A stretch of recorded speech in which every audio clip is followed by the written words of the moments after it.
Okay, so welcome to the 3-day science workshop organized by Eduinx. So this is our second day. Successfully have completed one day. So before we start, my name is Priya. I work with the Eduinx team. So I would like to introduce our trainer for the workshop.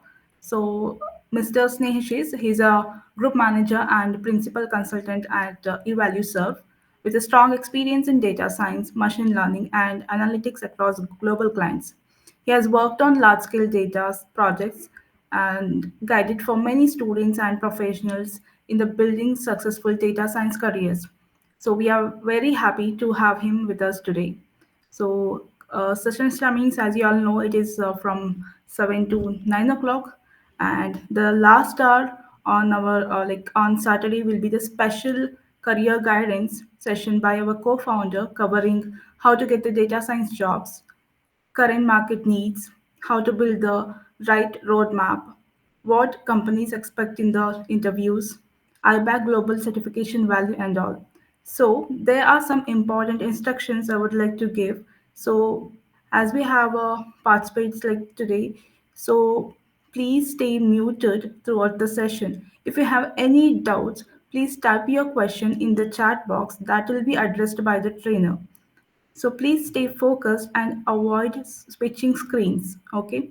So all the participants who attend workshop for all these 3 days will receive an official participation certificate to their email IDs next week.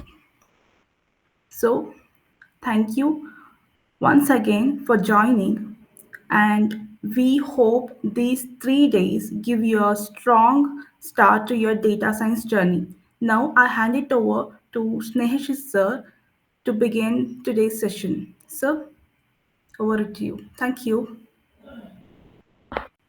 Thank you, Priya, and good morning, everyone, and welcome to the day two session. I hope my voice is audible. Yesterday, we went through uh,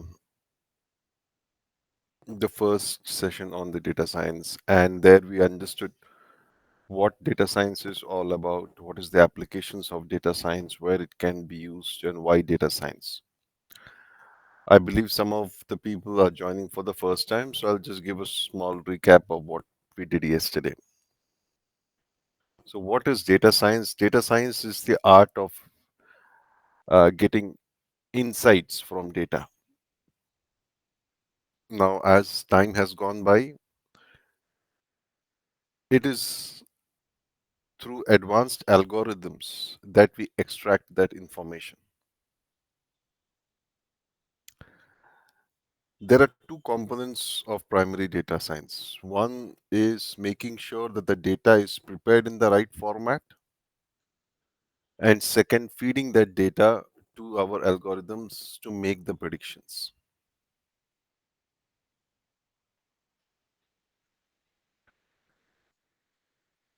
The base of the data science, or shall I say, the core of data science is statistics.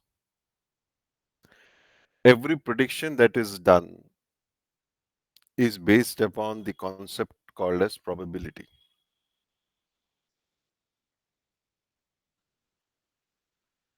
So the probability of the output belonging to a particular class leads to the prediction that the output belongs to this particular output. In today's world, the market where you hear a lot of things like machine learning, agentic AI agents, all these kind of things. If you see at the core, there are two things. One, a very old or traditional data science techniques, linear regression, logistic regression, XGBoost, random forest, SVC, these kind of algorithms. Second, the neural networks. Neural networks is something which is designed to mimic human brain.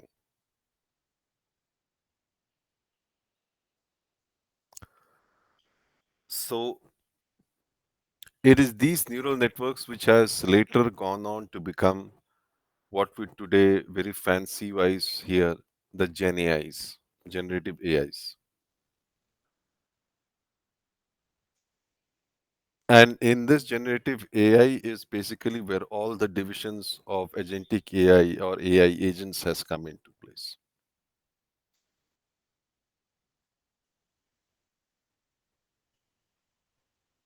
AI agents is nothing but when genetic AI is connected to an external resource.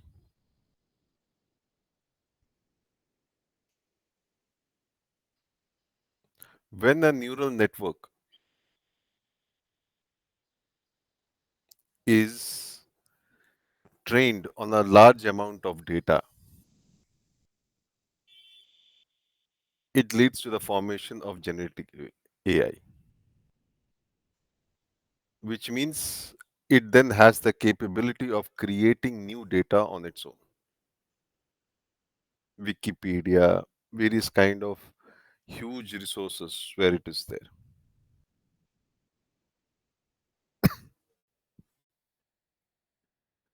The problem with that is it is finite in nature. The amount of data you have and the information you have, based upon that itself, it will give the info.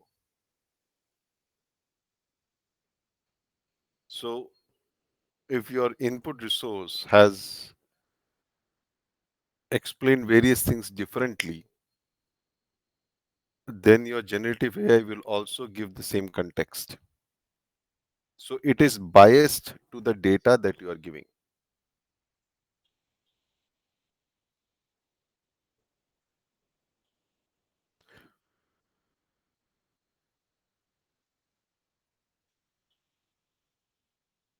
Generative AI, when connected with an external resource, like a PDF or a table or a something, it becomes AI agents.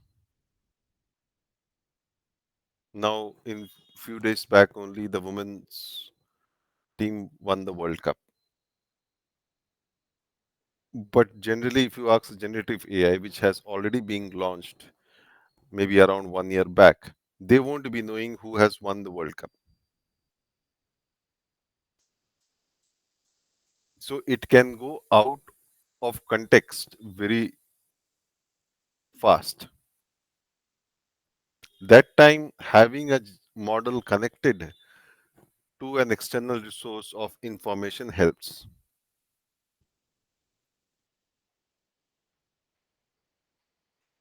This is how they become relevant right now.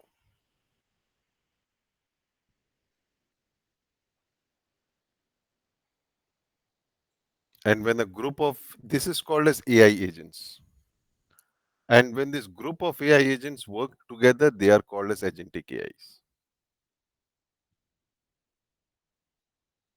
So even though you may listen to all these things in the market, the base is two traditional neural networks, sorry, traditional data science algorithms and neural networks.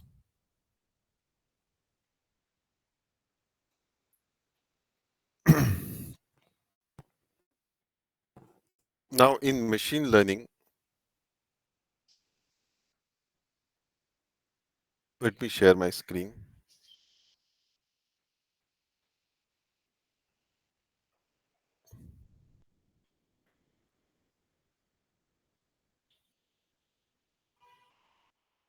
just to give a recap. In machine learning, there are two types or two types basically, supervised and unsupervised, basically,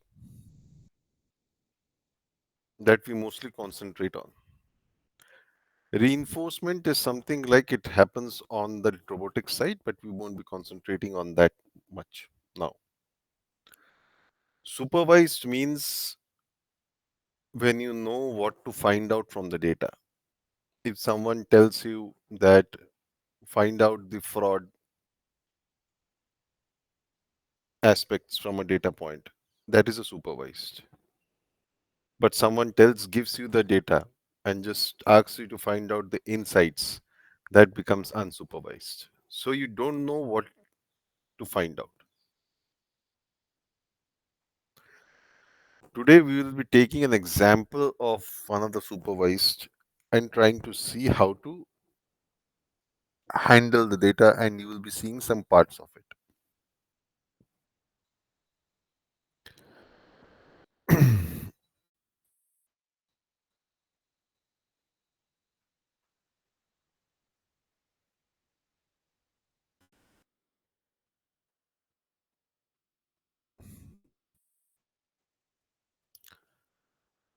See, here I have taken a very, very simple example to showcase you guys how, from a simple data set, we first try to extract the data.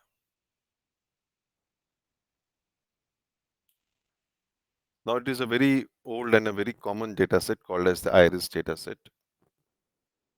Let us first see what it is there.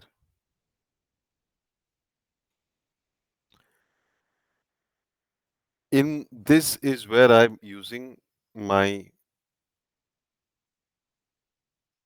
tool, Jupyter, and this is the code that I'm writing in Python. So first I need to bring in all the important libraries which I need to do my task.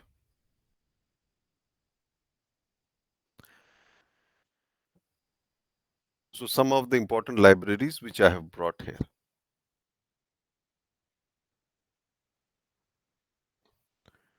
If now this is my data set which I have read into the iris part. This can be of any name. This is user dependent because it is a variable that is storing the value.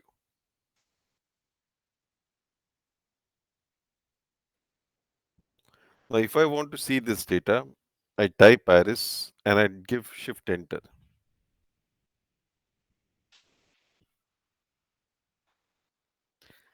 These are the columns that I see here.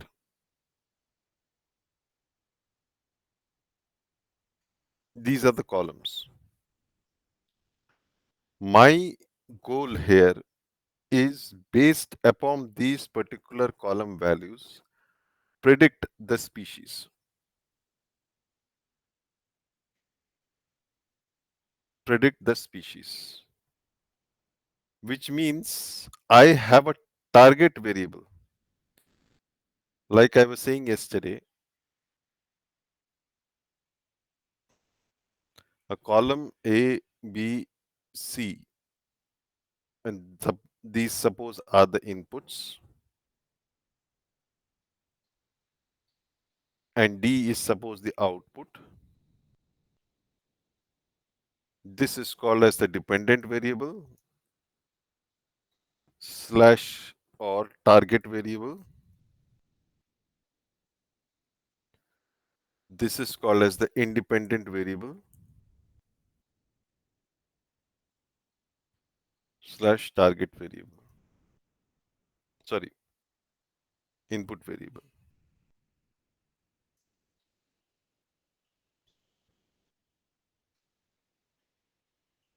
Why this is called dependent? Because its output is dependent upon all this.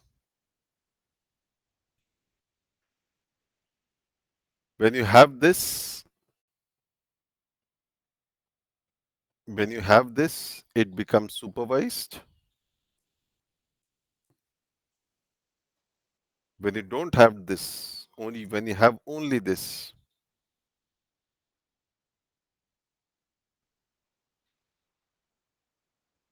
it becomes unsupervised.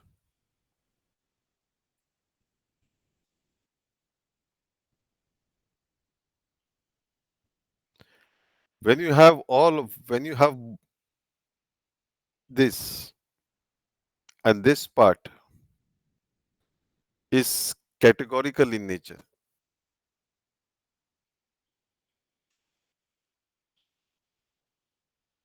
it becomes a classification problem. When you have continuous numbers,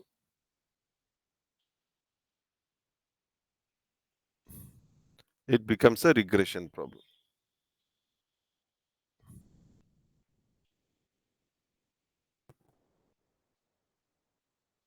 So in this particular case, if you see, my target variable is categorical in nature. If I try to do more, df.info, you will see it is object, which is categorical in nature.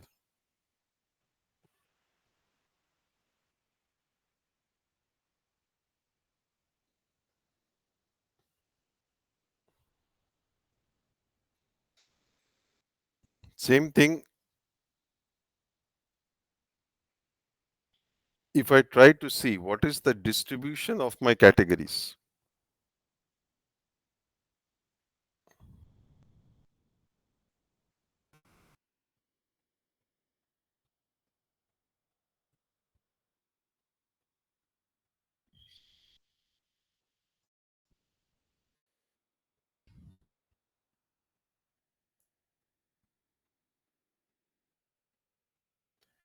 it tells you in the species section,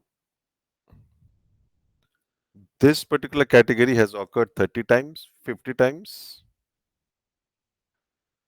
This particular category has offered 50 times, and this one has occurred 50 times.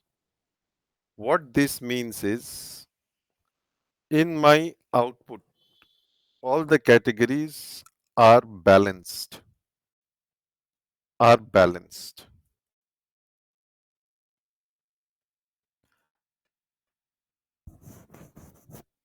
They are spread almost equally.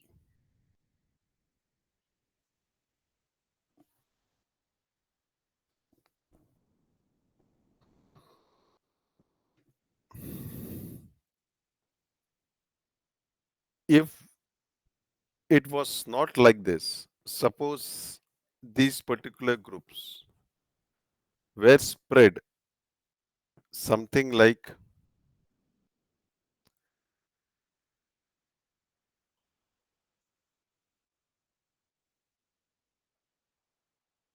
something like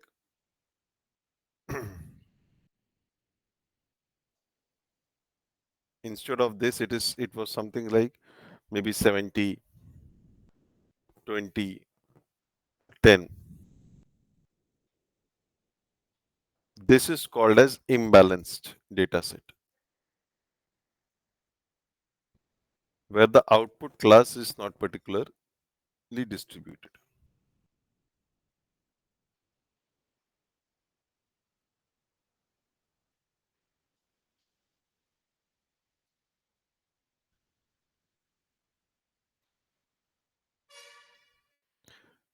In data science, this is a problem.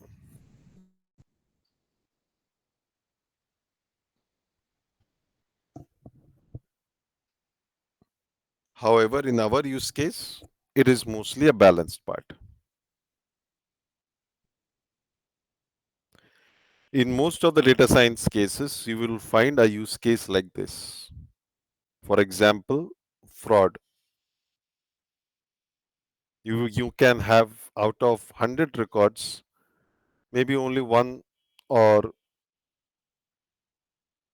5 or 10 can be of fraudulent customers.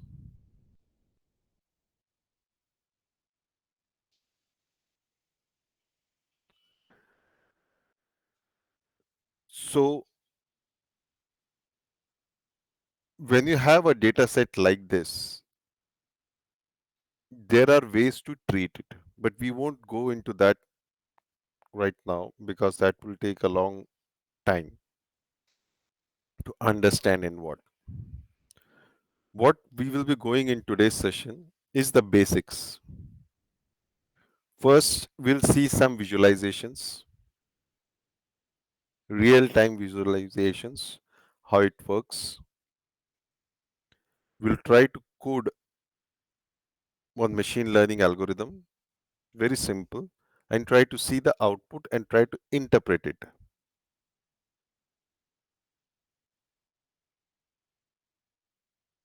So in our case, we were lucky to see that, okay, our data set is a balanced data set, which means all the categories are mostly, they mean, when I say balance, it doesn't mean that they always have to be exactly equal. That means they're nearby to each other.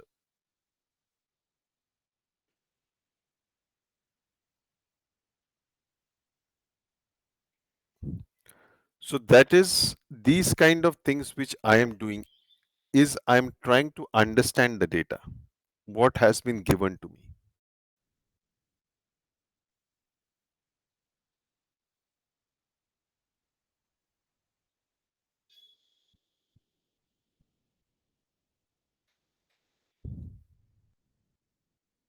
So I see the distribution is quite constant.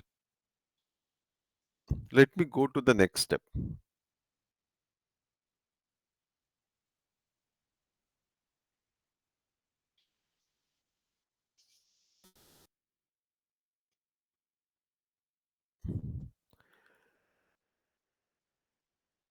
We can have the data set that is coming to us as a raw data, which means it can have a lot of duplicate values as well. We need to drop those duplicates.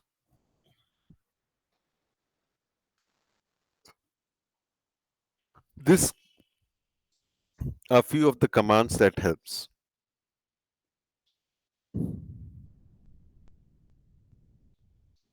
See here what are the Python commands I used. Import pandas as PD. When I import pandas as PD, I have read this data using the pandas pd.read. So this is a library which has a function read underscore CV. It read from that into the iris dataset. So from a CSV file or an Excel file, it has now become a pandas data frame.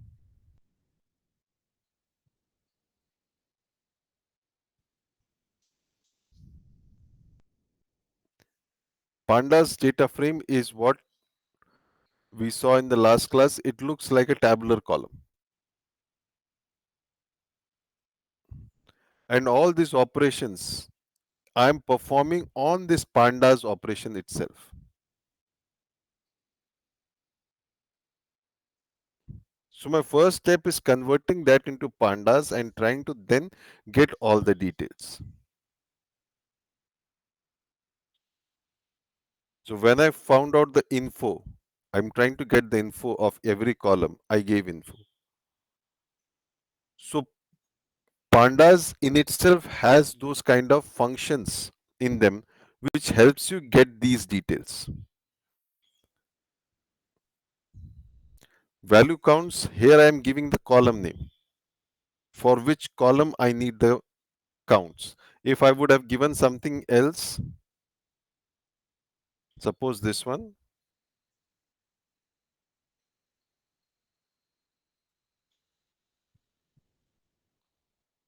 it would have given me something like this. Why it is giving me something like this? Because it is numerical in nature. This column is numerical in nature. It is continuous values. So everything has so much of values in itself. So that's why it is taking the count of each one of them.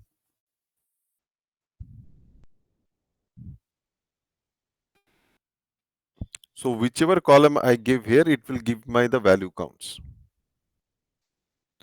Similarly, here I'm dropping the duplicates. Again, this is a function inside pandas. When I read it as a function. I made this as a pandas data frame.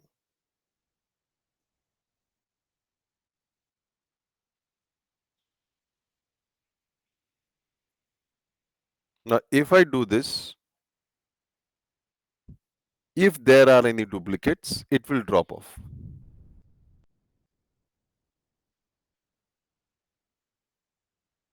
And if you see, the line number here is changing, 35, 34, whatever the sequence there, it is coming here.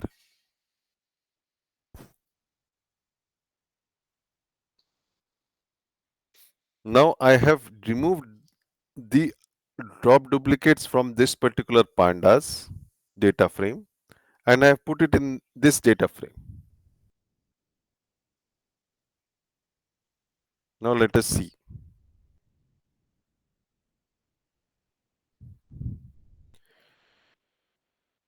Is NA means null values. Does it have any null values? Means not available.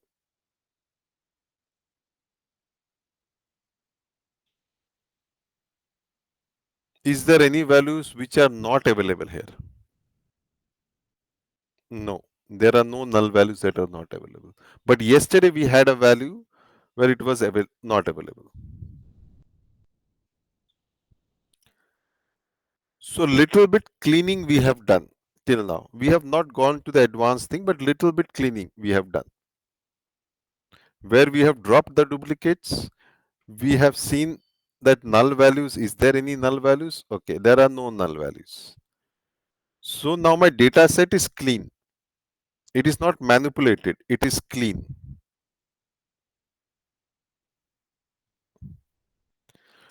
Now I'm trying to understand what is the data telling me. The part which you would be showcasing and trying to understand as part of EDA, exploratory data analysis. All this is also part of exploratory data analysis.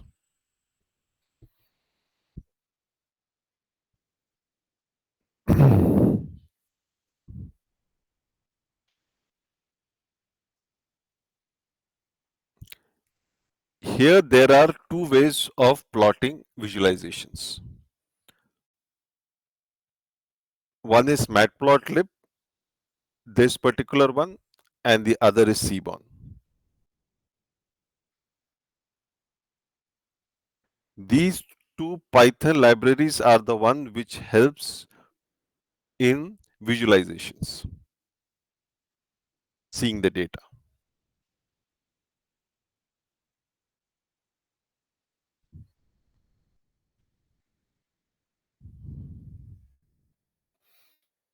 Now here what this is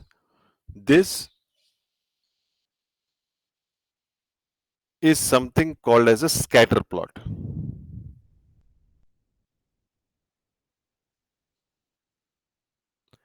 In visualization, there are basically two types. One is univariate, one is called as multivariate, sorry, one is called as a bivariate, and one is called as the multivariate analysis.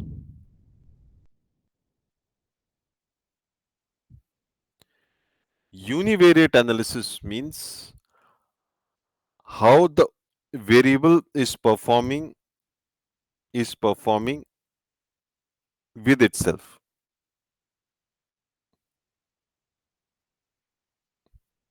Means frequency, how the distribution of that variable is happening.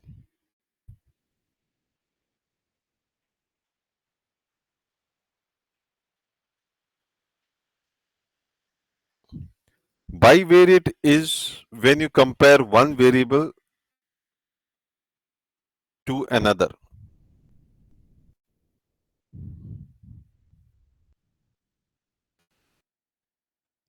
Multivariable means when you compare all the variables.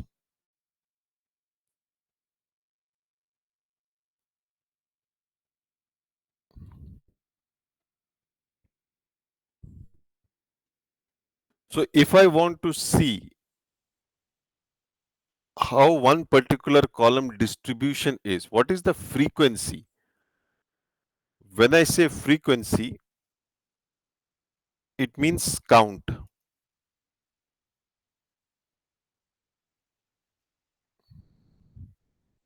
So basically, I'm checking for that particular variable itself. For example, how I was checking for species.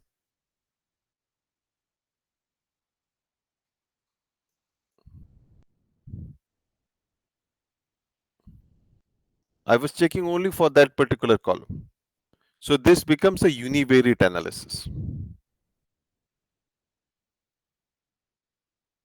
But when I check between species and some other column,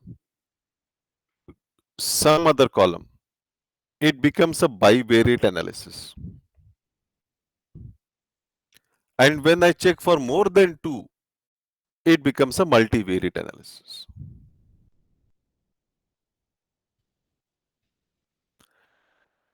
There are many plots, but some of the important plots, 2, 3, is what I'll just try to show to you so that you get an intuition how it is done.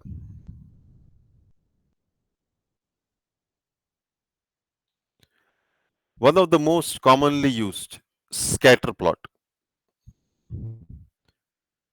Scatter plot, if you see here, there is one separate column, there is one separate column. Two separate columns are there.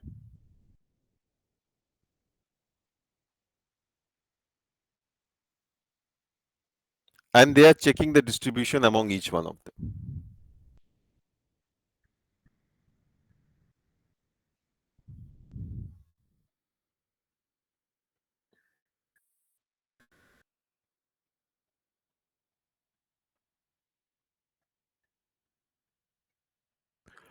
This is called as bivariate analysis.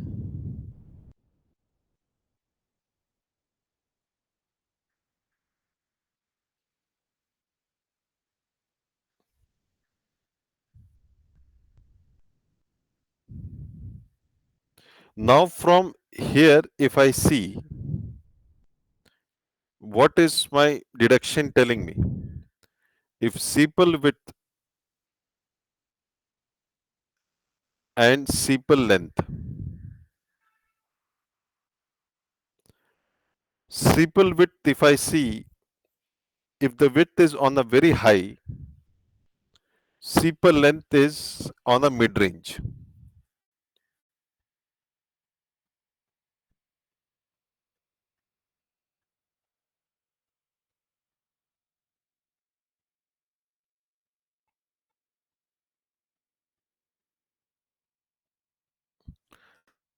And if here the value of this particular column, when it is the maximum, here also it is on the mid range.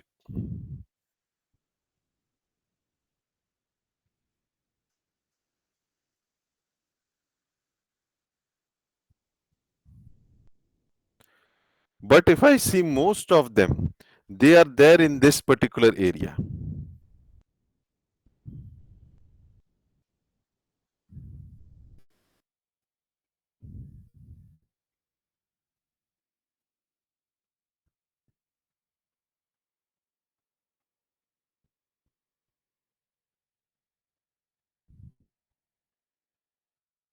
Also, if the length of the sepal width increases,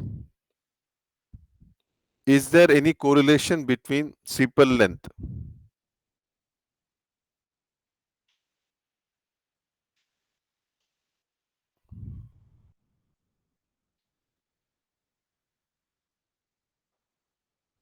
Their maximum range that they play around is still here.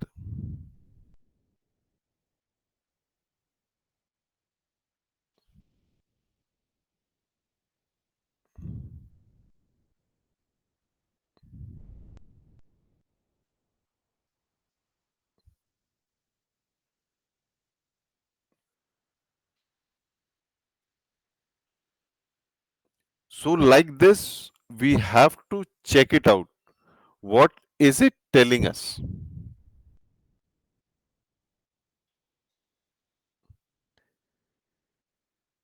Here, The way to use visualizations is once you statistically find out a relationship, once you statistically find out the relationship, you then use that data to plot here and showcase that to the business.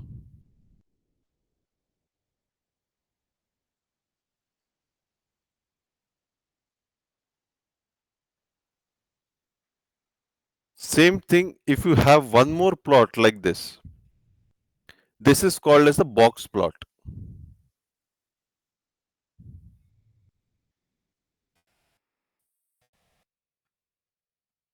The role of this box plot is basically to showcase outliers.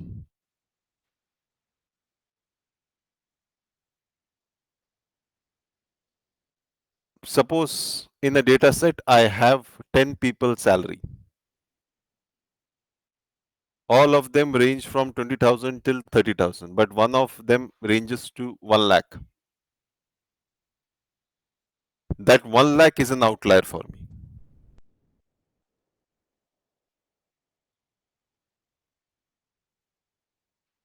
Those things get depicted here. You see here, these are the points which it is telling you that these are the outliers.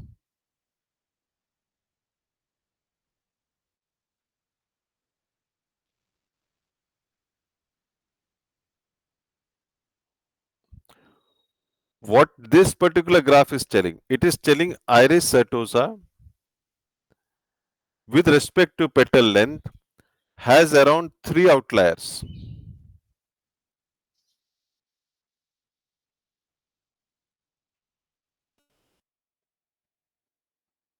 which means most of their values are lying between this line and this line.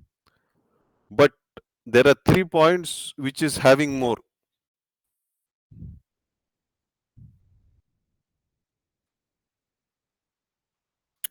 Same thing for the other groups. Iris virgina, one more category, it is not having any outliers. But Iris versicolor species, this is having one outlier.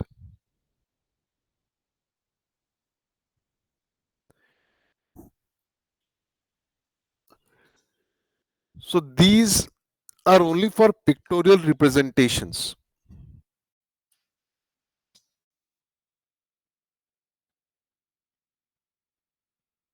But through this, you won't be able to get the actual data points. That process is different. But these are for pictorial. This is a count plot, histogram basically. It is now telling me what is the distribution of each particular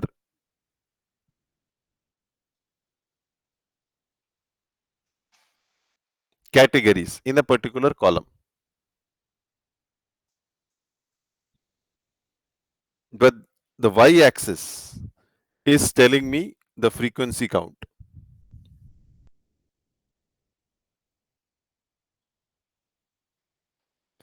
If you see here, I have just called the Python library. I have given the plot. I have given the variable. I have given the data. That's it. There are many more details you can give on making it more and more colorful. But the base is this. Same. I have called the Python. I have called the plot that I want to plot. Since this requires two plots, I have given x-axis, y-axis, and I have given the data. I've kept it simple.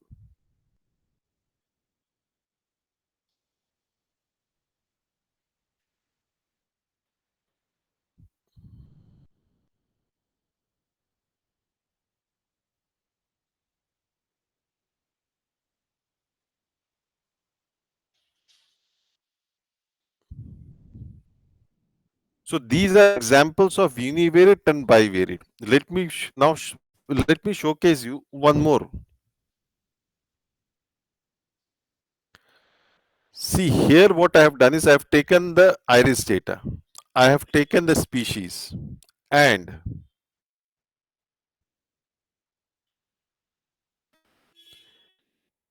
if you see all the aspects of species, I'm comparing with all the other columns.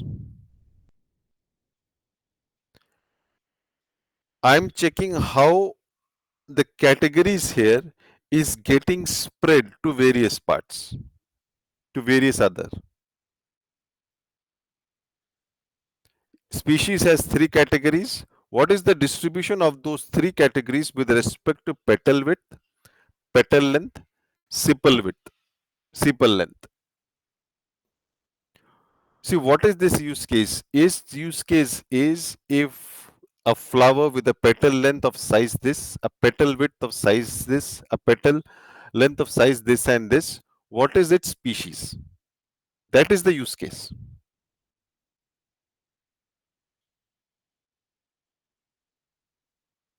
Until now, what I'm trying to see is what is this relationship between each one of them. I'm trying to see what is the relationship visually. I'm not doing statistically right now.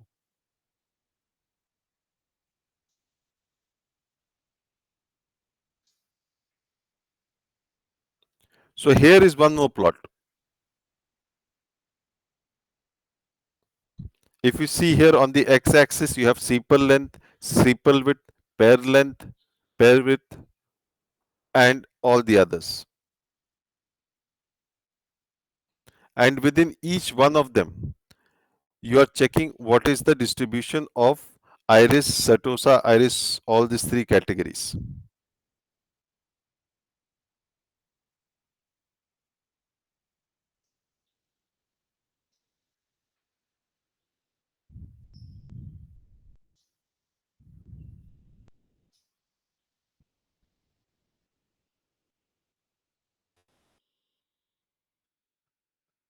If you see this, just for an example, I'm telling you, sepal length. If you see this graph, sepal length and petal length, when you combine for iris setosa, a category of a flower, they are fully distinct. This is an insight.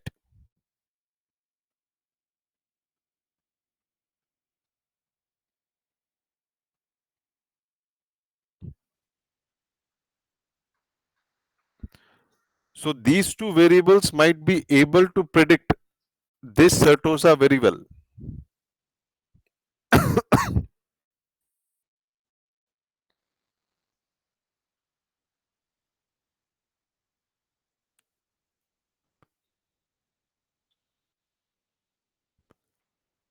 Things like ID and everything is no longer used because ID is what? ID is basically not a feature, it's just a number. It is like employee code, if or serial number, these kind, they do not signify anything. It is just a number. So even though the plot has been plotted keeping this in mind, it is of no significance.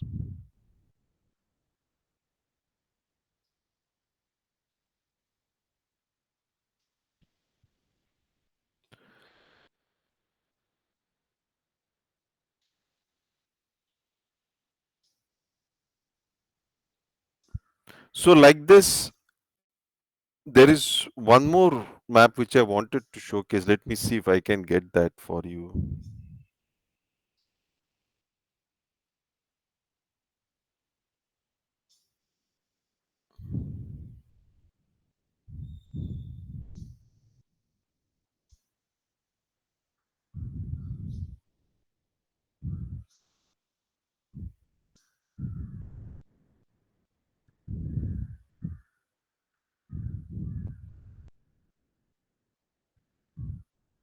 Yeah, let me showcase here itself. This is something called as a heat map.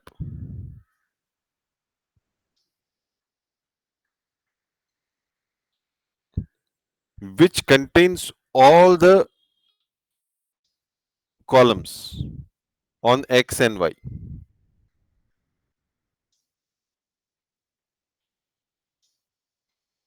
All the columns will be on X, all the columns will be on Y. And it shows you the relationship between each one of them.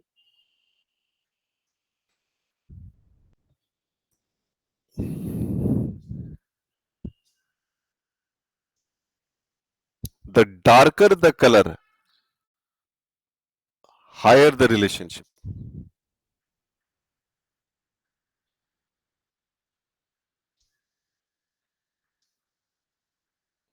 The only catch here is everything needs to be numerical in nature.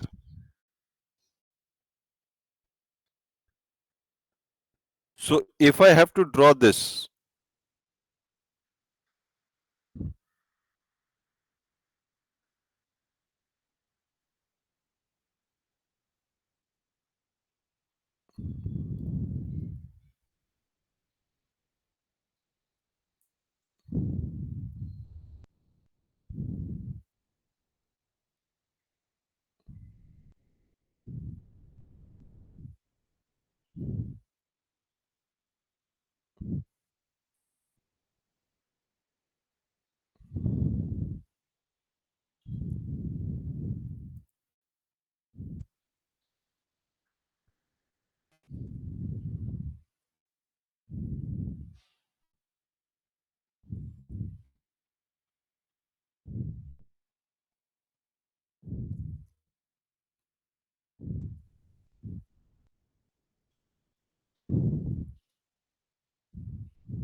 it will fail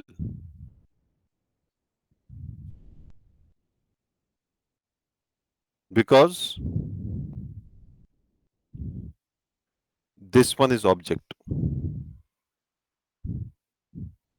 So here I will use concepts like list, where instead of taking all the columns, I will take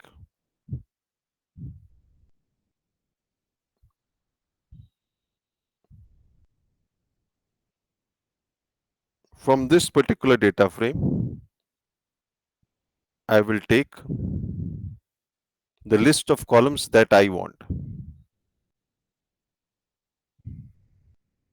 These are the columns. So if I give here one more command,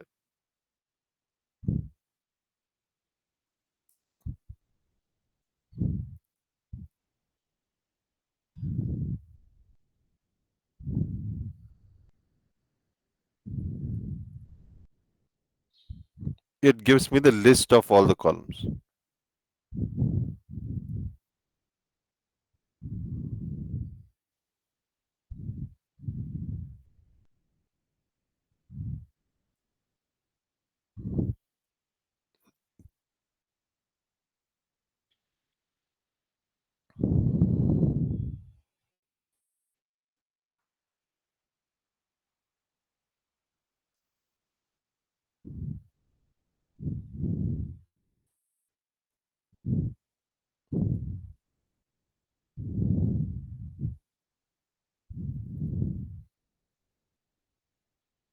From this particular data frame, I have selected only these particular columns and paste and moved it to this particular column. This is assigning.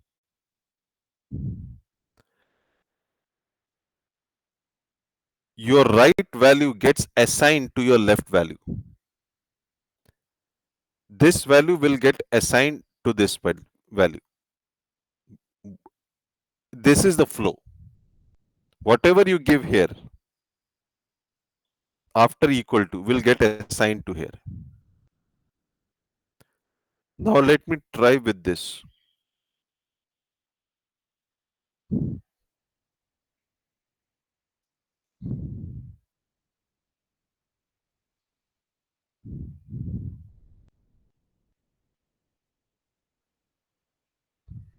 See, now it has come.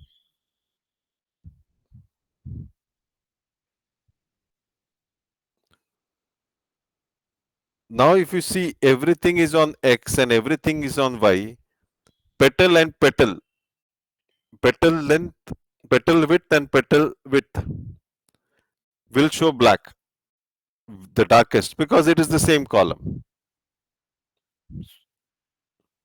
But we need to check for the others, petal width and petal length.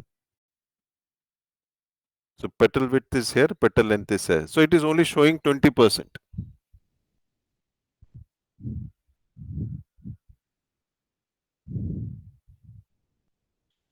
Whereas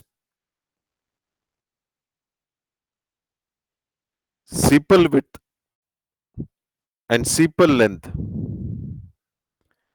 is showcasing around 50 to 60%. If you see here, this particular ranges, so it is showing quite high, moderate.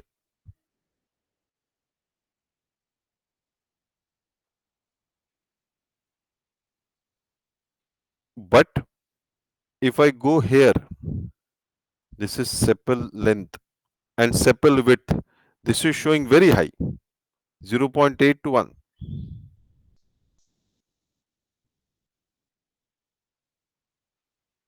But as you can see, it is very difficult here in the visualization to see and make a call. If the same thing I would have done something like this and instead used numbers through stats,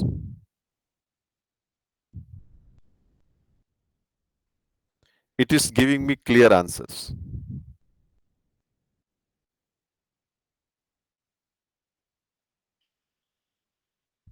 Where sepal length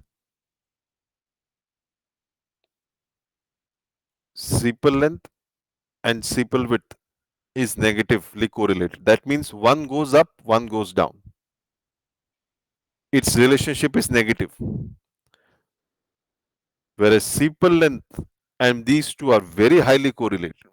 That means their relationship is 80%, very high. These are the steps of EDA that we need to do to understand the data, where they are, what they are, which of them are interrelated with each other. These are the kind of steps we do. Because it is in these steps we realize that, okay, if A is dependent on B, or shall I say, if my input column is A, B, C, and I am trying to predict output Y, if B and C are very much related to each other, their values are very much related to each other, then my final output will be A and B. I will try in my equation to have only A and B, or A or C. I will try to make the model simple. If you include all of them, like in this particular case, if you include this one and these three, it will lead to error. This is not the practice that is followed for some certain reasons. Like one of them, very simply, I'll tell, which is the accuracy that you are going to get is a fake accuracy. It is not the right accuracy. So, so as you can see here, even though visualizations was telling us all these kind of things, at the end of the day, what is going to tell me the numbers and which I'm going to showcase this to the business or to the client is I'm going to take these numbers and then showcase this one to them. That this is what I believe. In the same way, for all these kind of plots, you will have to see the number crunching yourself. And then when you want to tell the story, you have to use the plots. I'll take a uh, I'll wait for maybe 5 minutes for any queries from anyone. Guys, if you all have any queries, please put that in the chat box. It will be addressed.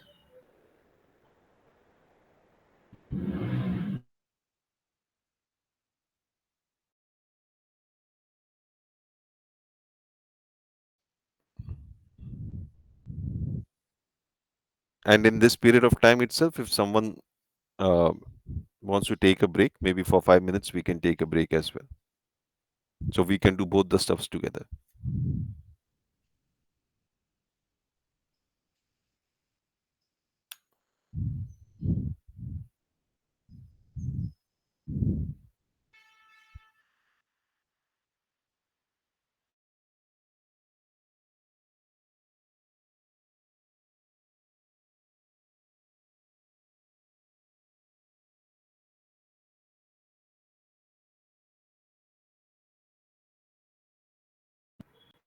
Sir, Ramya has posted a question.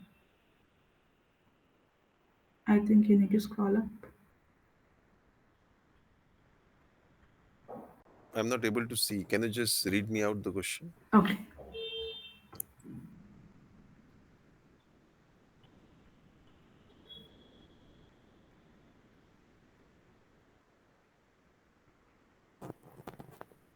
That she's asking, like, should we check for the color code here in the heat map across the values given? See, color code basically the notation that it follows is the darker the color, and that is how you try to represent. But you will use that only to tell the story to the business. For example, if I will use, suppose I'm telling this particular heat map to tell a story to the to my clients, I will first tell them statistically they are very much correlated, and this is what we see their relationship within each other. And that's why if you see in the graph, the one of the apart from the darkest part of these two, the other two parts which are the more darker parts is like this, as you can see from here. So this is how I will build up the story. But my first point of initiating the conversation would not be the color, the dark point of the color. This will be my initial point, and this will be my second supporting base. So you need to think like that. I hope it is clear.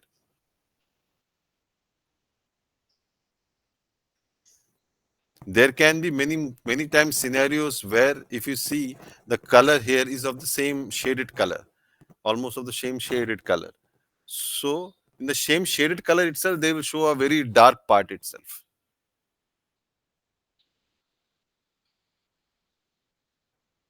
Does that answer, Ramya, your queries?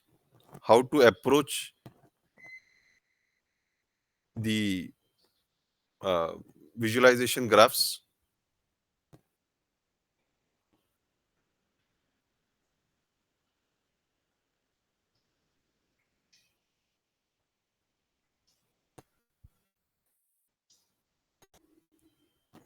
Priya, I'm not able to see. That's why I'm asking. Maybe if she has typed anything, maybe if you can convey that to me. Okay, sir. I think only one question was that. Yeah, only that question was that. Yes. So, everyone, please post the questions if you have.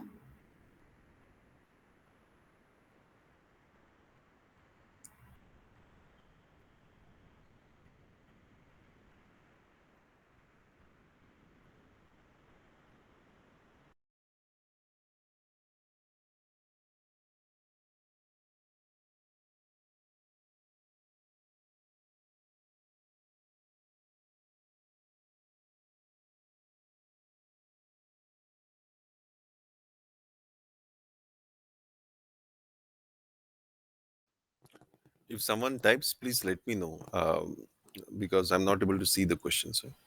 Priya. Yes, sir.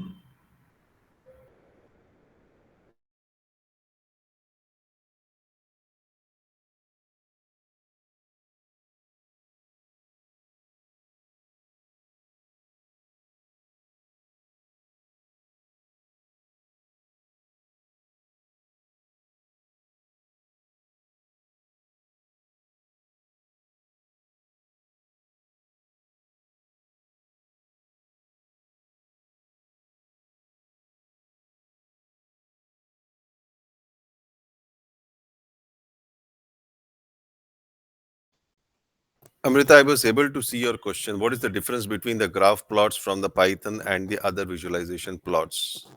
See, Tableau has certain limitations in how you can play around with the data.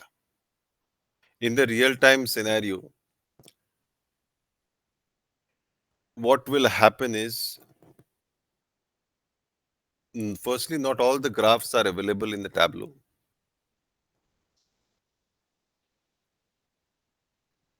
but the Tableau's web page gives a better viewing uh, option to them.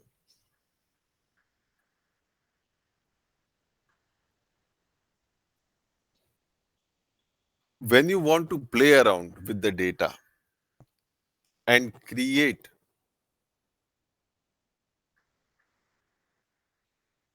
a plot, that time it is always better to use Python because you don't know what you want.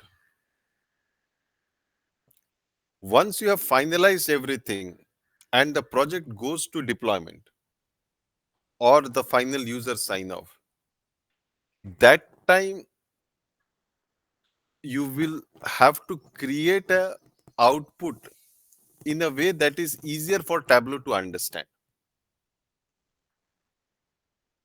See, for example, if in Tableau, if you give the full amount of data and if you tell them, okay, select only this particular species with respect to this particular one, only this particular, it might find it difficult. Many of the functions won't work there at all.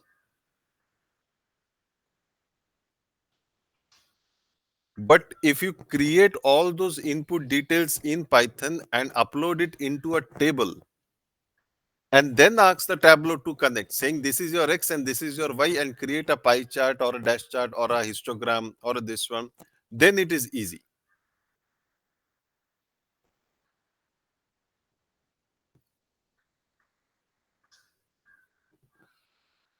So definitely you can use a Tableau to create visualizations. But remember one thing, that from the visualizations, I am going to tell a story. So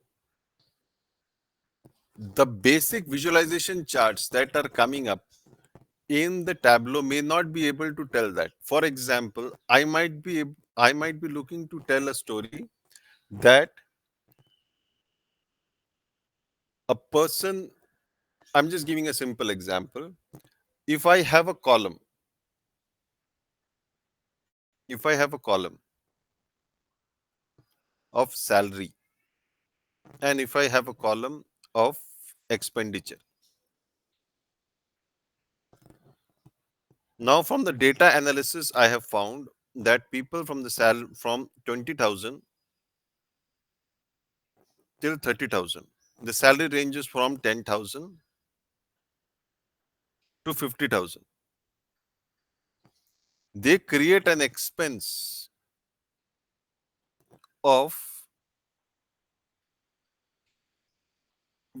these people are supposed 20,000 to 30,000 are supposed the high people, high, and the others are medium or low. And these are the ones I need to target,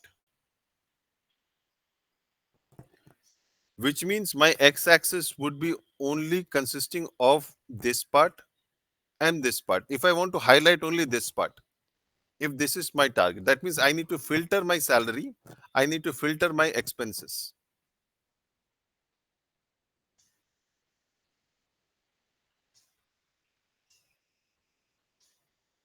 both the things. So that time it is easier to do in Python.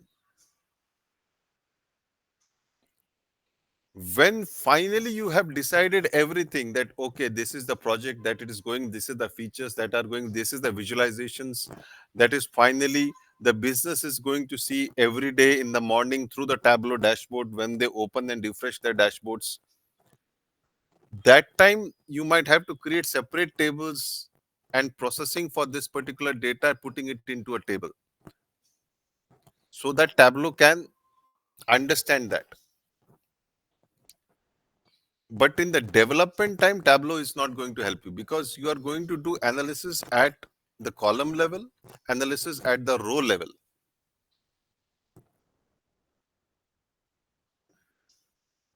Tableau will come into picture only for your final presentation.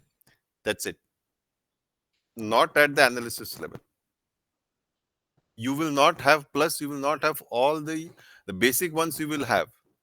But there are many a times that you need to create images and maybe submit it to an external bodies who have a particular requirement. That time there might be limitations at the map levels at Tableau.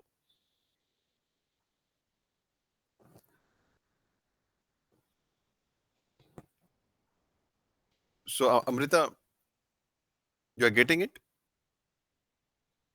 Yes, I got it. Dark level is basically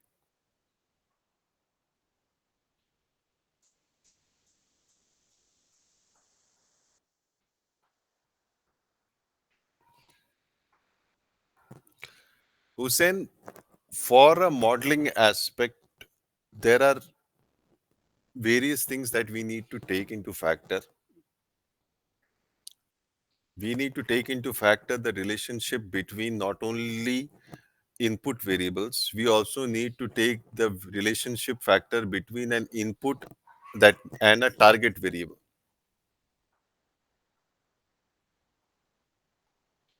If you want to take the correlations and all those things, you have to take that.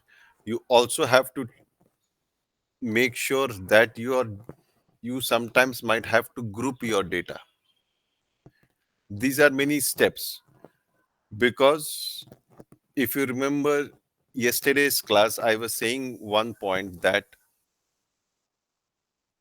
your model, if it shows 99 100% accuracy, is a false model. It means your data has been mugged up. That means you need to introduce in your model, in machine learning terms, is what we call some error,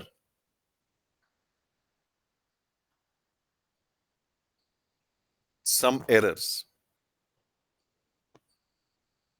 So correlation with respect to, within them, correlation with respect to the output models, so the target variable will then help you out to find out which of them is there you need. On top of that, you need to also check for the data, grouping of the data, many things. So 80% work, like I was saying yesterday, is this part.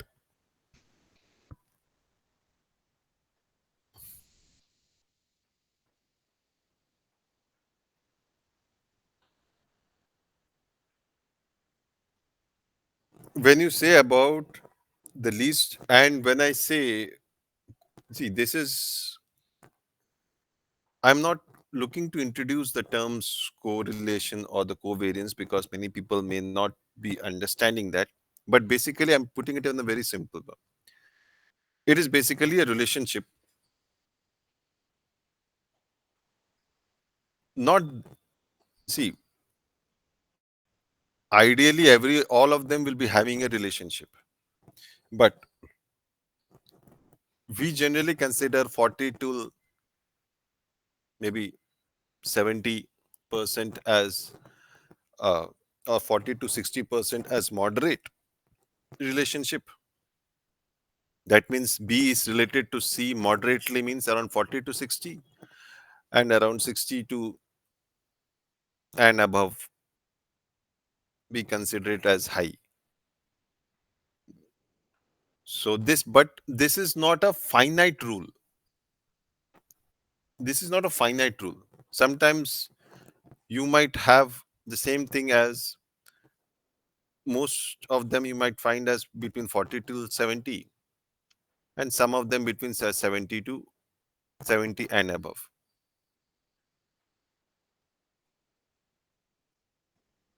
Or you might have most of them between lying between 30 to 40,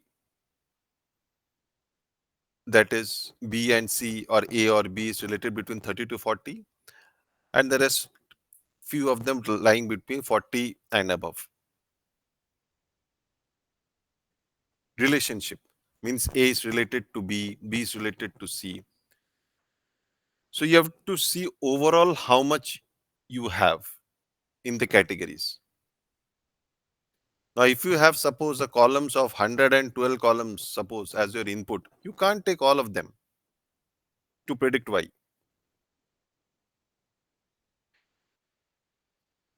And you see most of them, maybe around 60 columns are like here.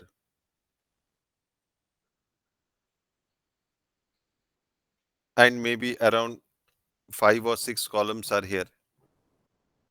So obviously from this 5 or 6, one gets reduced.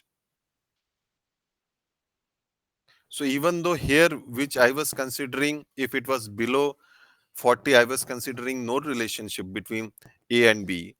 Here I will consider there is a relationship between A and B, because the relationship,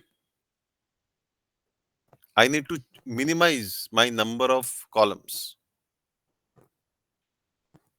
See, these factors, all the columns in data science, they are also given one more name. They are called as dimensions. Dimensions. Dimensions. So if you have four four columns where 3 is the input, 1 is the output, then all of them is taken as 4-dimension data. Greater the dimension, greater the complexity, greater the chances of error. So we have to minimize that. So what there is,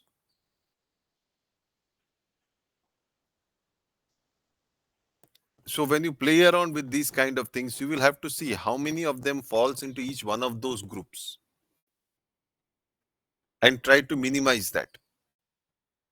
And when you see this, suppose A and B you are seeing. A and B you are seeing they are highly correlated to each other, but neither of them are correlated to my output. Then there is no point increasing, no point having them in my model. If A and B are dependent upon each other, but neither A or neither B is dependent on the output, then there is no point of taking it. So these kind of checks you have to do. Does that help, Hussein?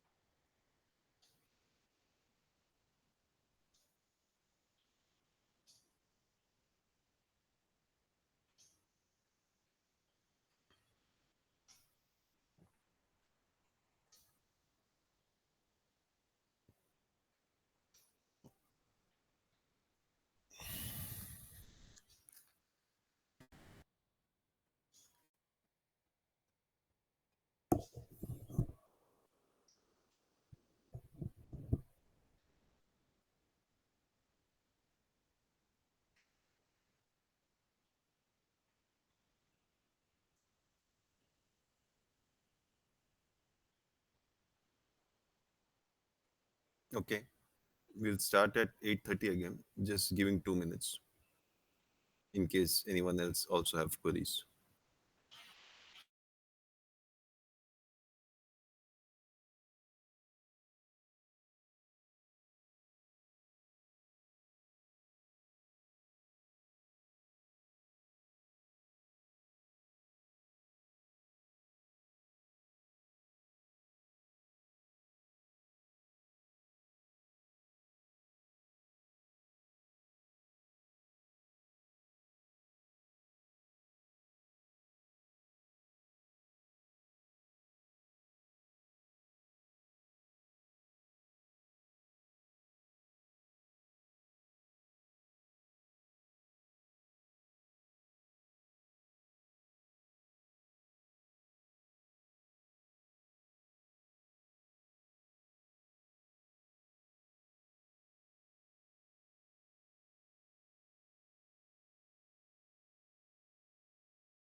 Okay, let's start then.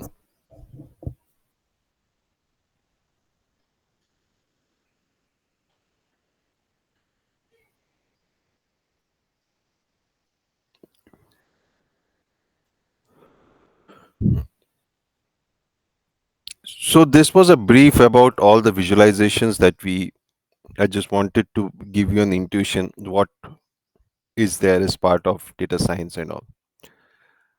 And this is one more step, which is the outliers step. See, here also we have from the graph able to see all the outliers. But actually what you will be using is these. This is a concept called as an IQR concept, interquartile range, where you have a threshold, lower quartile and higher quartile. And anything more than that, 1.5 times more than that, is what you consider as an outlier. Again, this has to be numerical values.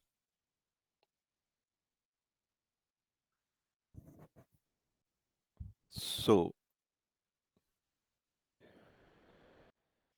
if this is the set of columns which are numerical,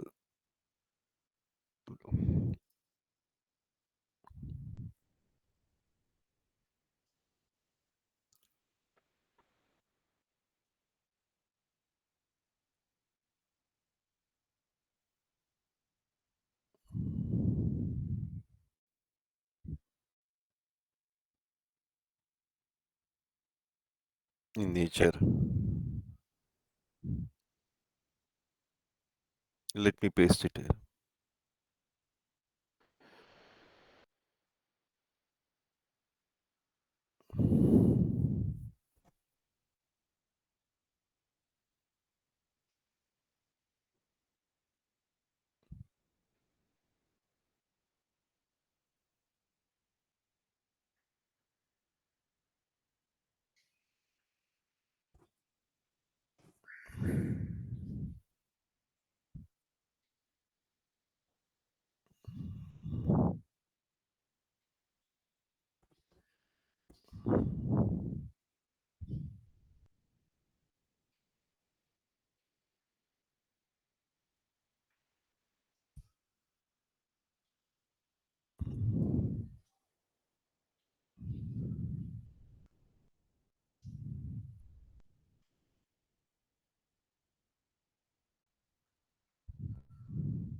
Hmm.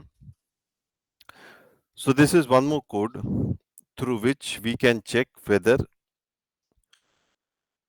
it not only identifies what are my outliers, but also filters them out from my column wise and puts it into the new one.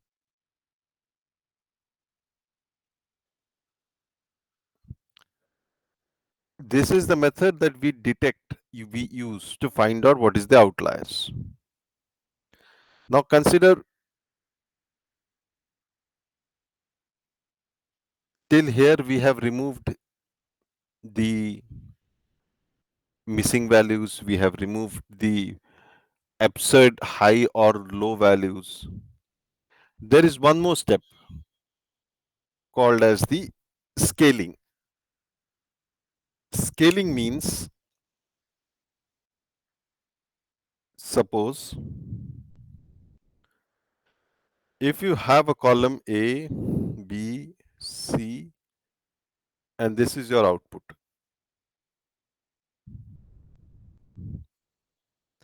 If you have, suppose, a value from A has value from 1 to 10, B has value from again 1 to maybe 50, but C has value in thousands, from thousands till it ranges in the values of thousands. At the end of the day, since machine learning model works something like it finds out the relationship between each one of them and the output. The column which has a very high unit will tend to impact the output more. So basically what will happen is even though this columns and this column might be having an impact on the output, it is basically the C which will decide. It is basically the C that will decide because their unit value is so huge that these two become small. They become relatively of no significance at all. So what we do in this particular case is we call it something called as scaling, where all the values from here, all the columns, they are brought to a same scale,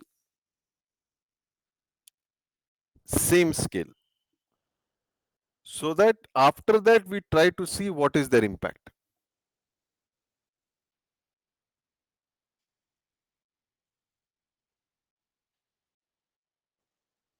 Then whenever the relationship comes, then we can say that okay, when everyone is given the same opportunity, what is the impact that it has got on output? So this is one more step that we do.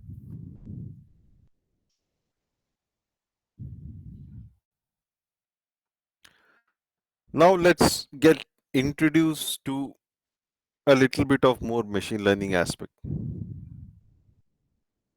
See, in machine learning, when we want to do machine learning, we have something called as sklearn library.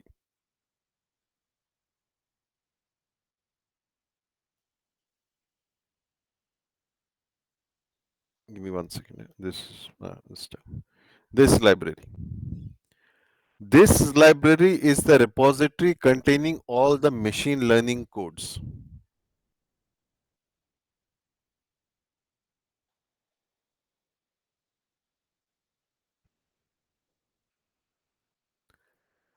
However, the first step to do machine learning is we divide the data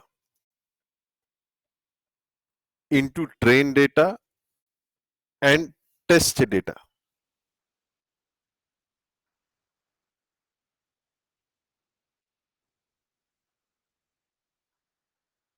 Let me see if I have the code for that.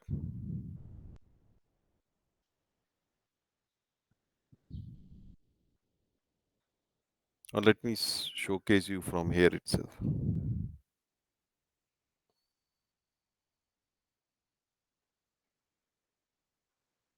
See,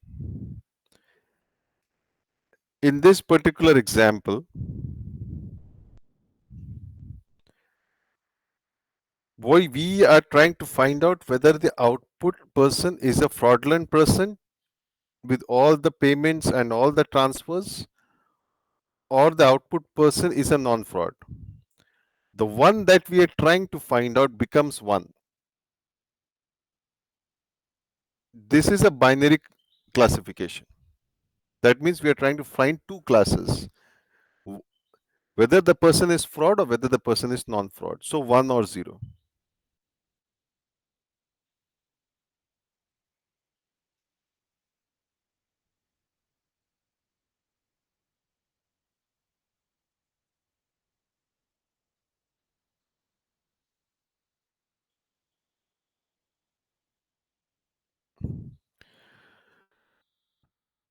Now we did all these things here, everything, all the understandings of every other aspects of this. Now, this is what I was telling, train test split. Divide the data into train and test. Train means And generally, it depends upon you.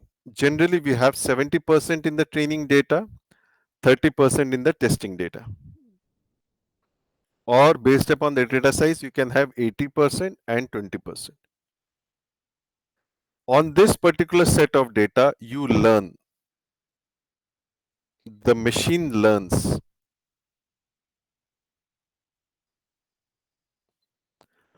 On this particular set of data, the machine tests is learning.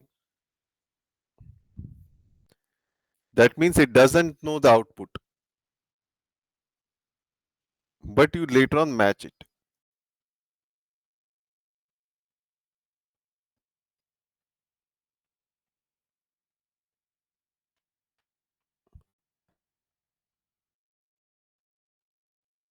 So here, for example, if I am telling you that suppose after preparation of all the data sets, I have introduced one model called as logistic regression.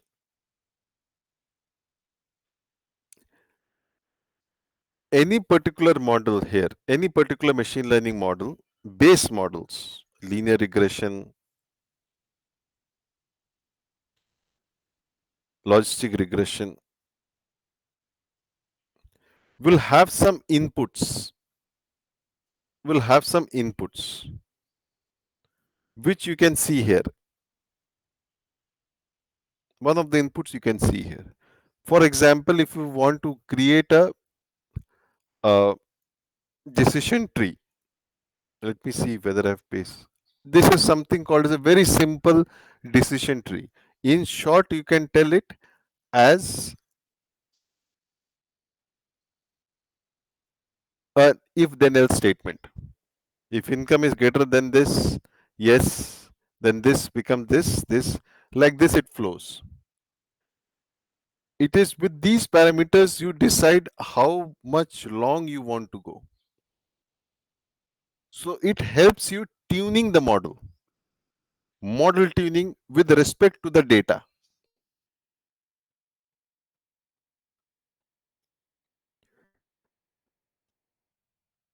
So here suppose I have called a logistic regression model. I have applied that to CLF1 and then have adding the data. I'm including the data is as part of that. So from the sklearn Python library, I have imported, these are the various models, logistic regression, SPC, random forest.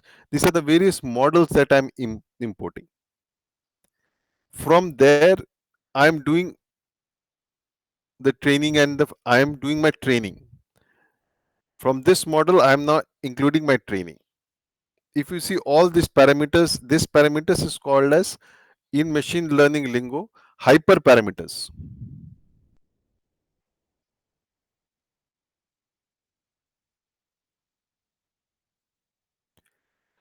From there, then once the model is trained, and this takes some time, this will take you some time. If your model is huge and you are working on the server, maybe today before going to home, you might put that data for training, and tomorrow when you come, you might data get trained. It is That's why the GenAI models and everything that take huge amount of computation. That's why they ask for GPUs, because they need to learn a lot of data, and that too parallelly. So CPUs will not be able to take care of that. That's why computation becomes very, very important. So this part is a long running part where you're actually trying, you have, see what is X train and what is Y train. This data, ABC column output. And suppose if you have your 10 columns, 10 columns. So 7 columns you have taken. Suppose you have divided it on 7. 7 columns you have taken for, if I take this,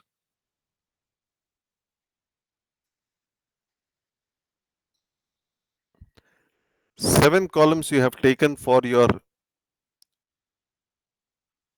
training.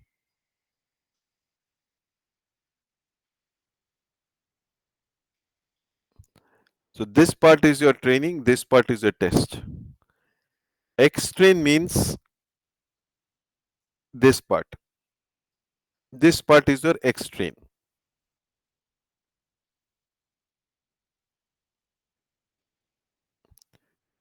This full part is your X-train. X-train. Where only the input columns. This part is your Y-train.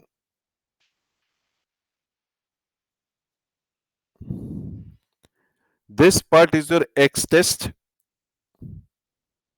This part is your Y test. So your full data is getting divided into 4 parts.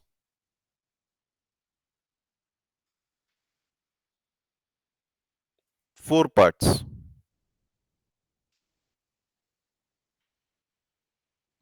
X train, Y train, X test, Y test. You will train your data on these 2 parts. On these 2 parts. That if X is this particular number of sequence, my output is this. Like this, you will allow your machine to learn. That is what it is doing here. X train, Y train.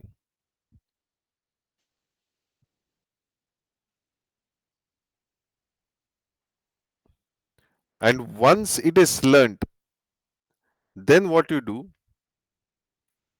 you test it out. This part you do. You test it out. How you test it? You give only the X test. Only the X test. You don't give the Y test.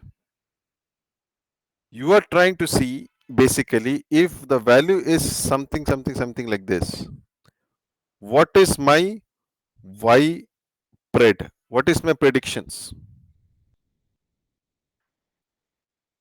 And these predictions, suppose this is my predictions. This predictions is the part that you compare with them and find the accuracy.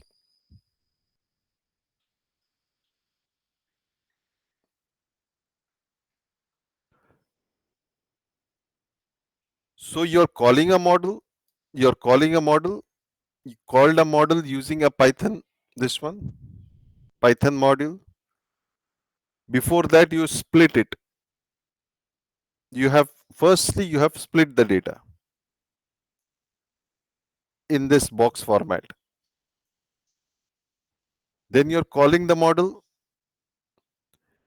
You are then adding your X train and Y train to learn from that. Then you are predicting,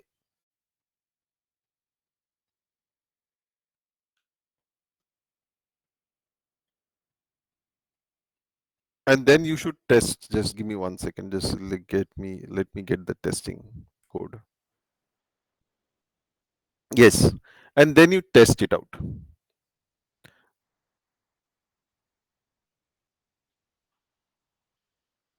When you test it out, one way of testing it out, see, this is one way of testing. What it is, I'll just tell you, but just hold on. But in generally, what you will do is you will have something called as an accuracy. You called it, you fit it, and then you checked for the accuracy. Like this, you will compare with all the other models, XGB classifier. You will compare, you will test it, you will see what is the accuracy. You will call some other model, you will check what is the accuracy. Now here if you see accuracy is 99, here accuracy is 99. These are not correct models. These are models which have learnt too much. So like this, you will see all the models and choose one of them. Now, what is accuracy? What are the matrices that you use? A machine learning has something like this at the end of the day. Once the model is run, you will have something like this is called as confusion matrix, where one place you have actual, one place you have predicted.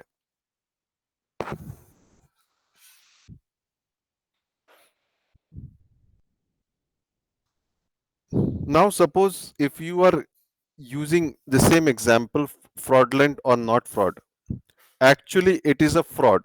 So it will tell you one is the count.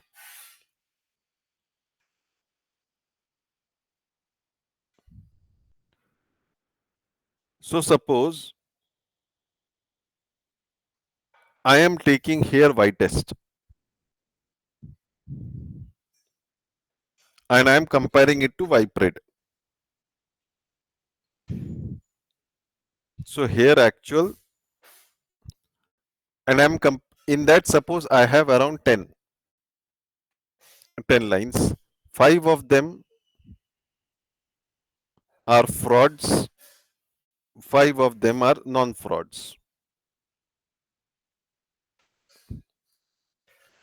Same thing here I am having as frauds, non-frauds for my y pred. That means predicted values. Predicted values.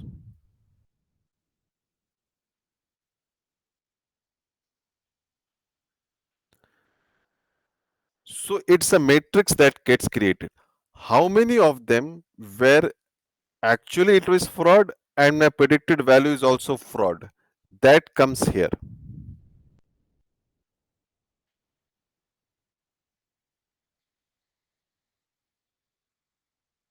So suppose 3 of them have come.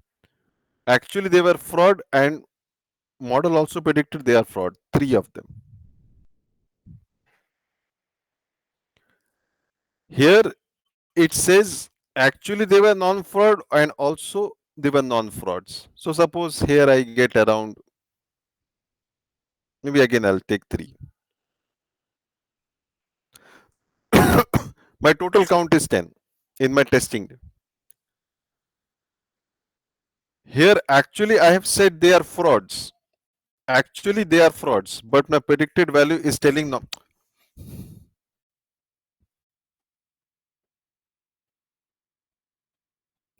But my predicted value is telling non-frauds.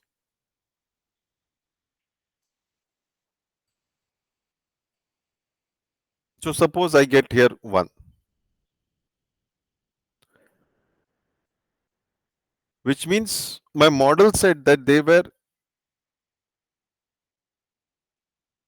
not frauds. That this particular person, this particular transaction is not a fraud. That means y test, the output of y test was 0. But for the same input, output of y test was fraud. That means 1. But for the same inputs, y pred was 0.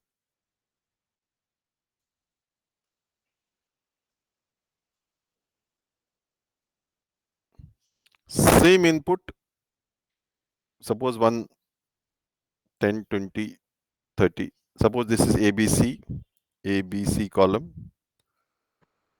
Y test is telling me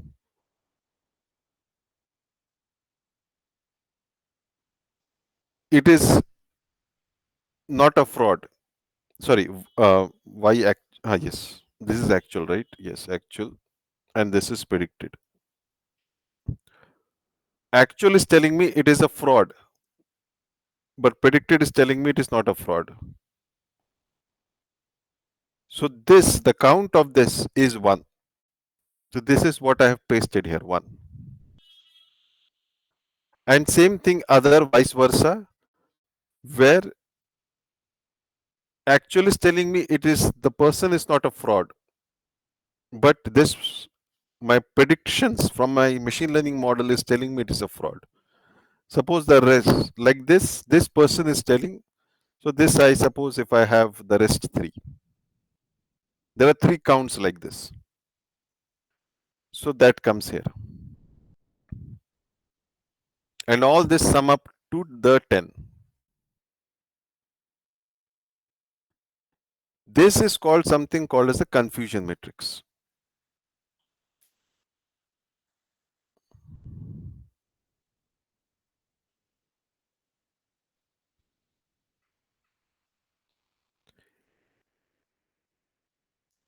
This is called positive with terms to rex. See, this is called positive because with terms to predicted wise, it is positive, and this is called negative. These are also called positive. See, with terms to predictions, this is called positive. This terms to predictions, this is called negative, which means it is the same as fraud, which is the same as not fraud.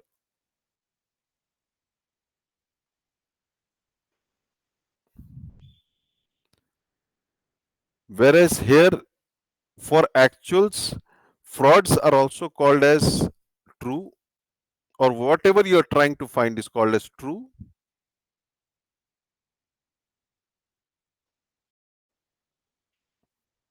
and this is called as false.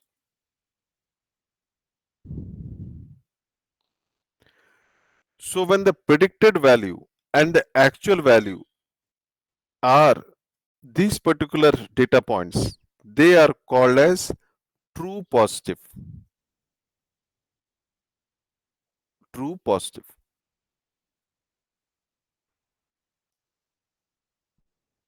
True positives.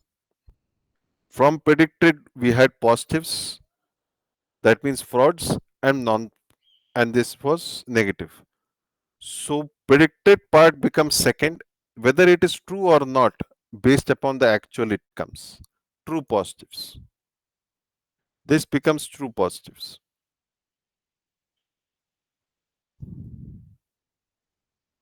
The below becomes false negatives. Negative is there, negative comes, and this becomes false.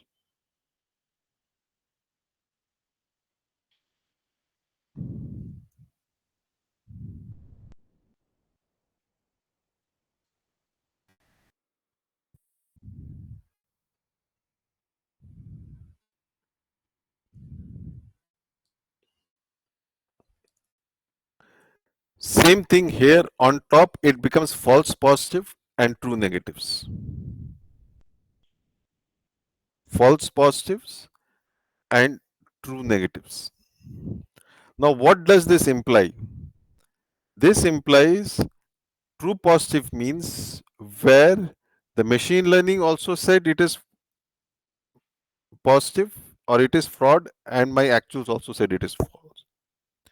False positive says that I predicted that they, as fraudulent customers or customers who are having heart diseases or any kind of things which you were trying to predict, but they actually turned out to be opposite, not correct.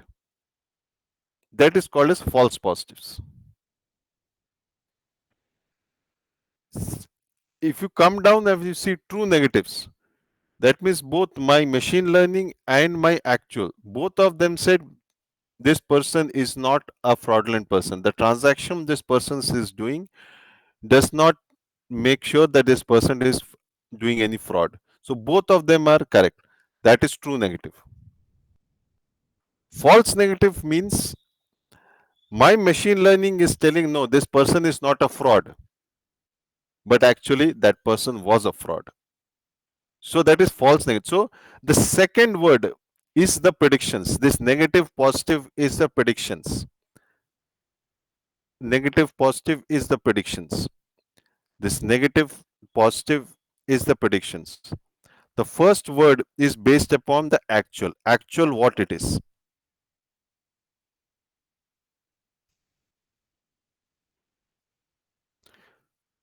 So in data science, you will hear many people saying we need to decrease the false positives, we need to decrease the false positives. This is what they're saying.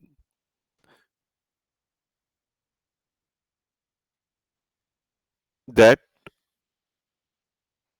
the model is saying that this person is a fraud, but actually this person is not a fraud.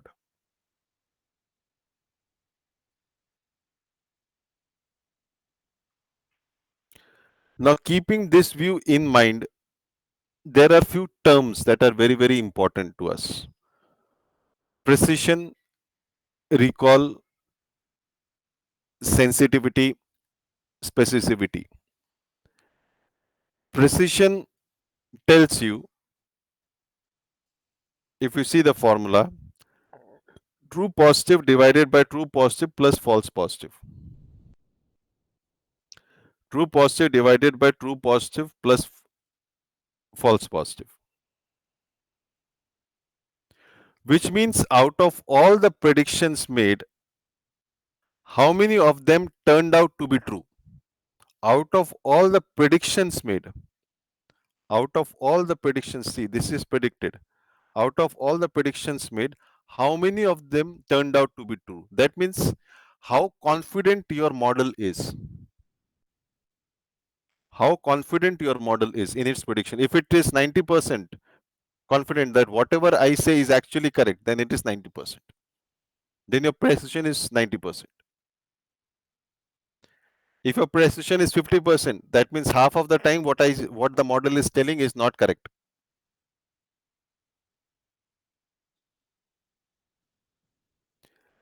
So precision is in terms of predicted out of the total positives that it predicted, how many of them were actually true.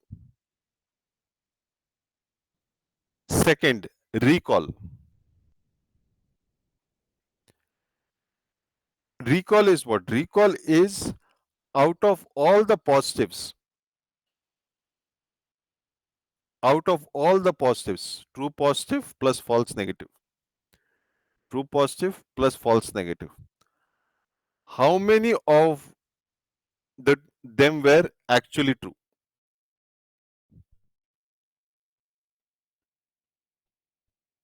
Which means my model is able to predict how many of the total positive cases out of the out of all the frauds, how many of them my model was able to predict. See the difference between both of them. One says how many model predicted, how many of them were true. Means if the model predicted 10 were frauds, how many of them were actually frauds? And the other is telling out of all the frauds, how many the model was able to predict. So this is overall. Recall is overall. Out of all, how many of you were able to predict? But precision is just for what the model is doing.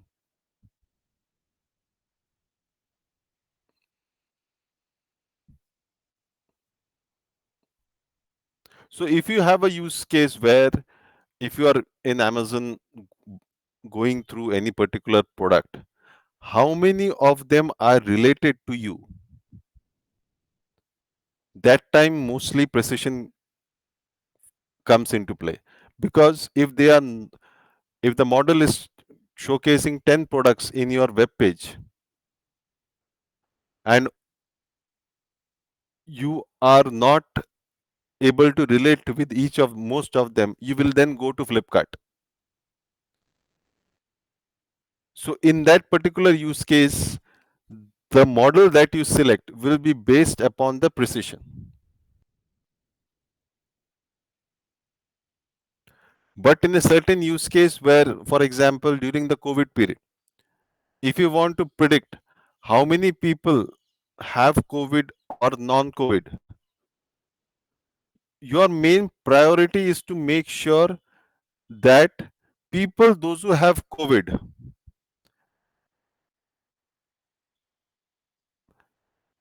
have to be detected. That means people,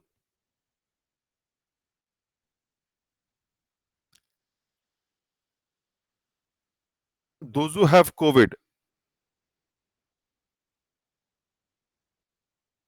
but the model says that they don't have COVID, needs to be as much less as possible. That means this part has to be as much less as possible. So you are trying to look at the overall, like I am making sure that all the people, those who have COVID, must be detected. That time, recall becomes important. So when you are checking as an overall, which is more important, means overall, okay, this particular case is more important. That time you choose recall. But when you want to be very much sure in your predictions, okay, whatever I tell, I need to be sure in that. That time precision becomes important.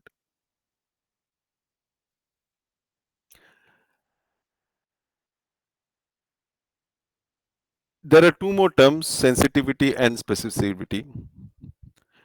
They almost follow the same formula itself, true positive divided by true positive plus false negative.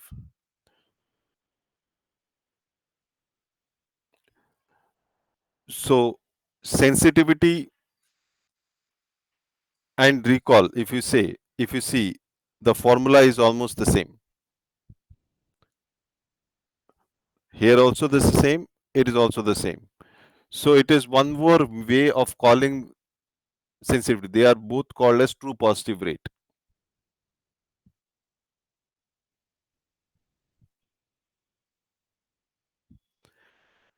Then there is specificity, which is called as a true negative rate,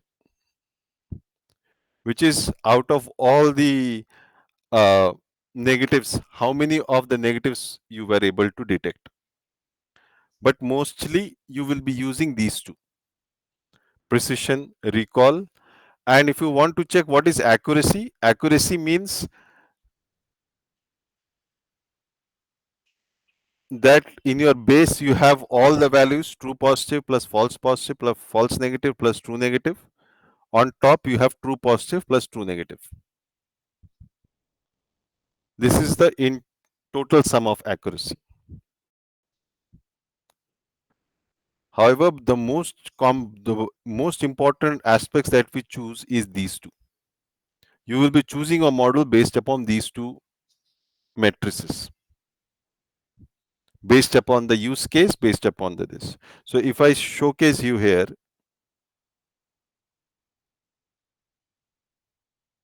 this is one particular model that I was telling showcase. If you see, once they're doing all this confusion matrix, again from sklearn, they are importing confusion matrix, and from there they are giving ypred and ytest. That is what is my actuals and what I predicted. Both they gave here, and then they tried to show what is the precision and recall. If you see here what it is telling you, for class 1, that is for frauds, for this particular model, precision was 50-50. That means 50% of the time, whatever it said was fraud was correct, and the other times it was not correct. However, it was able to capture 72% of the total frauds. This is recall, 72%. So you have to interpret like this. Whereas some other model, which is telling you for class 1, that is fraud, 76% I was able to capture.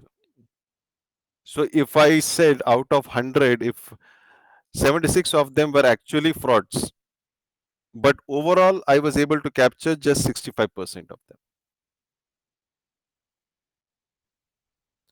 So suppose if this was the use case where I had to detect a similar, like what I say, a healthcare sector, like a COVID case, which I was discussing just now, I would have then taken this one because here I'm able to select people who are having health diseases. So overall recall is helping me here. So overall people who are having any health diseases, this particular model is helping me to detect. This might be a decision tree model or a logistic regression model. Whereas if this particular model, I would only select when the same case, the Amazon one, which I gave an example. That means 76% which I'm getting as recommendation in my web page are relevant. So with this, we'll stop. Uh, I hope uh, you guys were able to get some details out of it. It was helpful. Any questions?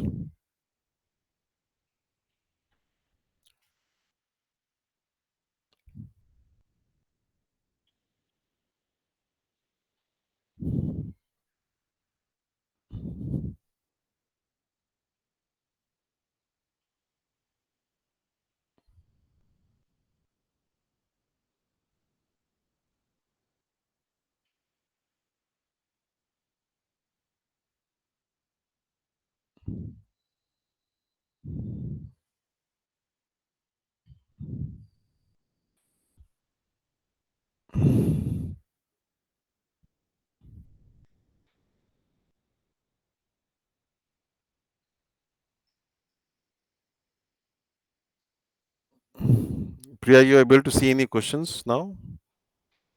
I'm not able to. I'm checking, sir. Yeah. Just a second.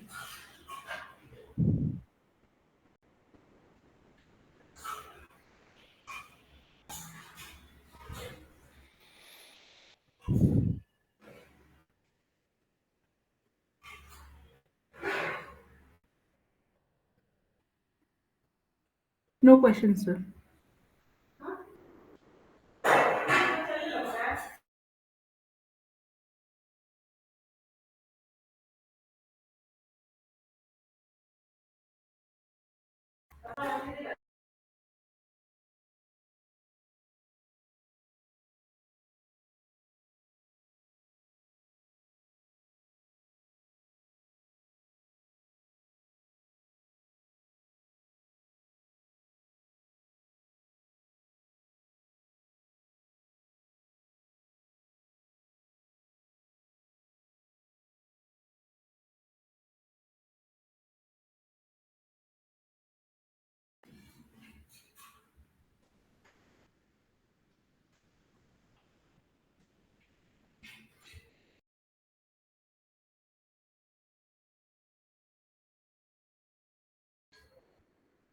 Yes, we are winding up the class today. So tomorrow's session will be continued tomorrow at 7 o'clock. Thank you all.